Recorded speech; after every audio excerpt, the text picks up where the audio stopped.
Kas čia tokio? Taip dažniausiai prasideda kiekviena išdavystė.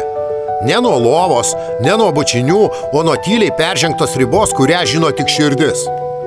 Tik kelios žinutės, tik puodelis kavos, juk nieko tokio, ar ne? Bet ar tikrai? Išdavystė ne visada yra kūnu, dažniausiai ji prasideda galvoje ir širdyje. Kai jau nebe su tuo žmogumi daliniesi mintimis, kai kitam nusišypsai šiek tiek šilčiau, kai puodelis kavos tampa slaptas, nepasakytas, paslėptas. Nes jeigu tai būtų tik draugiška, juk nieko nereikėtų slėpti, atsiprašinėti ar teisintis. Nes kai šalia yra žmogus, kurį myli, tau nereikia kito dėmesio. Kai širdis ištikima, kiti kvietimai net nevilioja. Kai santykiai tikri, mintis nepabėga į šalį. Mes nemiegojome kartu, reiškia, aš neišdaviau.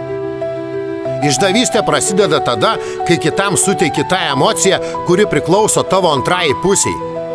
Kai kažkas svetimas gauna tavo energiją, tavo laiką ir tavo intimiausią dalį – dėmesį. Visos didelės išdavystės prasideda nuo mažų išsisukinėjimų. Tik žinutės, tik kava, tik draugystė. Bet jeigu viskas, kabutėse tik, kodėl reikia teisintis? Tikrai ištikimybė tai ne kūno, o širdies pasirinkimas. O kai širdis jau žengia žingsnį į šoną, dažnai ir lova tampa neatsitiktinę pasekmę.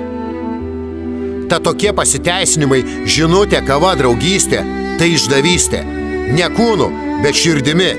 Ir kartais būtent jis skaudžiausia. Real Dreams.